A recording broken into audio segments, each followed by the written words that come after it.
Une grande proportion des forêts du monde se trouve au Canada. Nous sommes donc responsables de maintenir les collectivités et l'industrie du pays tout en gérant de manière durable les forêts à l'échelle mondiale en raison des valeurs environnementales qui leur sont associées, notamment les réserves de carbone qui y sont entreposées. Nous commençons à comprendre que le changement climatique aura un effet sur la forêt et nous devons essayer de le réduire autant que possible. Certains effets, tels la modification des taux de croissance des forêts, prendront une importance particulière pour l'industrie. Dans certains cas, la croissance des arbres pourra être plus lente, réduisant le volume exploitable disponible. Dans d'autres situations, la croissance des arbres pourra être plus rapide. Il est donc essentiel de reconnaître les effets positifs et négatifs du changement climatique.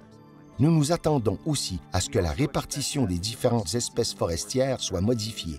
Des compagnies habituées à récolter des essences de résineuses pourraient se voir contraintes de récolter des essences feuillues et devront modifier leurs pratiques en conséquence.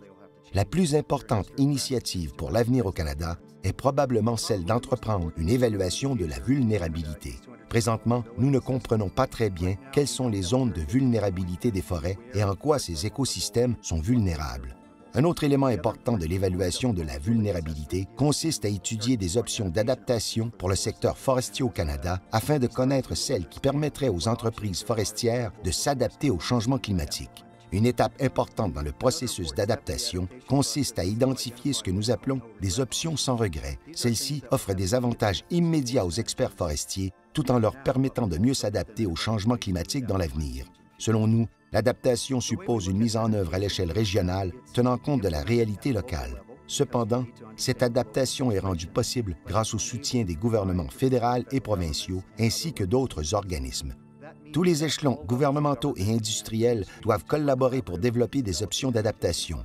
L'adaptation est une stratégie clé car le changement climatique se produira et nous devons identifier les avenues qui permettront aux experts forestiers de mieux faire face au changement climatique.